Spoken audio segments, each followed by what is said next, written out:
Assalomu alaykum qizlar.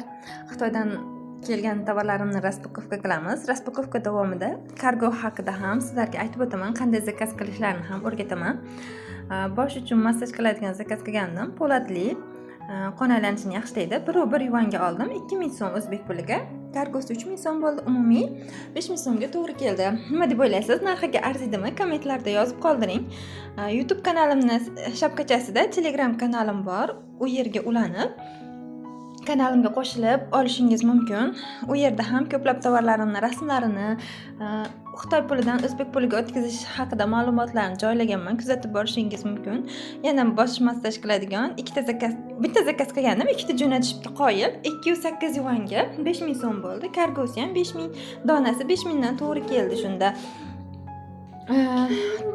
Voy, bu obloshkani juda ham kutgandim. Mushukchali shiringina obloshka.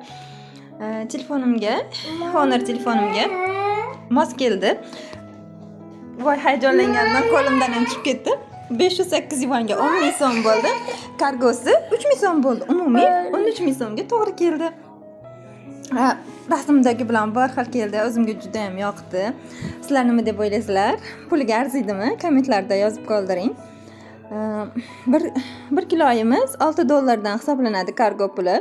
Kim o'rganmoqchi bo'lsa, Xitoy kursim ochiq, barchaga o'rgataman. Arzon narxlarda zakaz qilishni. Ikkita ko'ylak zakaz qilgandim. Biri sinimga, biri o'zimga. Materiali shunaqa ham zo'r ekan. Xuddi rasmdagi bilan bir xil keldi.